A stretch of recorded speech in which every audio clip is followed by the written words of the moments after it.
कसबे वणी इथं अल्पवयीन मुलीवर अत्याचार, फरार आरोपी कोपर गावातून जेरबंद. बदनामी व जीवे मारण्याच्या धमक्या देत वारंवार अत्याचार, पोक्सो कायद्यासह गंभीर कलमाखाली गुन्हा, न्यायालयाकडून 5 दिवसांची पोलीस कोठडी.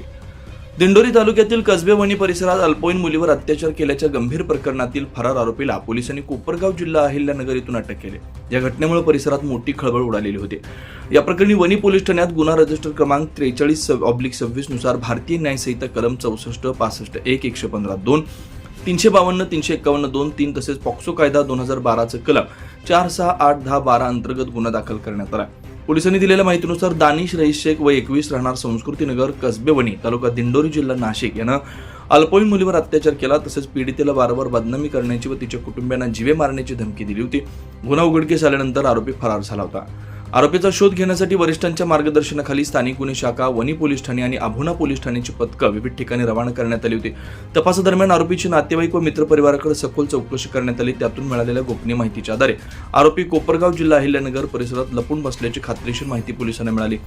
यानंतर पोलिसांच्या तपास पथकानं सापळा रचून आरोपी दानिश रईस शेख याला ताब्यात घेत अटक केली. आरोपीला न्यायालयासमोर हजर केलं असता न्यायालयानं 5 दिवसांची पोलीस कोठडी मंजूर केली. या गुन्ह्याचा पुढील तपास वणी पोलीस ठाण्याच्या सहाय्यक पोलीस निरीक्षक गायत्री जाधव यांच्या पथकाकडून सुरू आहे. कारवाई ग्रामीण नाशिक ग्रामीण जिल्हा पोलीस अधीक्षक बाळासाहेब पाटील, अप्पर पोलीस अधीक्षक आदित्य मिरखेलकर व कळवण विभागाचे उपविभागीय पोलीस अधिकारी किरण कुमार सूर्यवंशी यांच्या मार्गदर्शनाखाली करण्यात आले.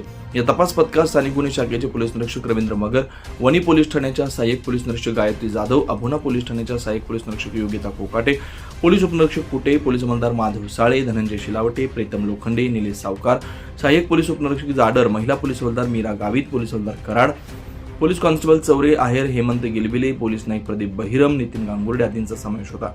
दरम्यान या घटनेनंतर परिसरात कोणताही अनुचित प्रकार घडू नये यासाठी पोलिसांनी आवश्यक खबरदारी घेतली. वणी पोलीस ठाणे हद्दीत सध्या शांततेचं वातावरण आहे. 24 लाईव्ह महाराष्ट्र न्यूजसाठी महेंद्र लोढा, नितेश ताडगे, वणी कसबे.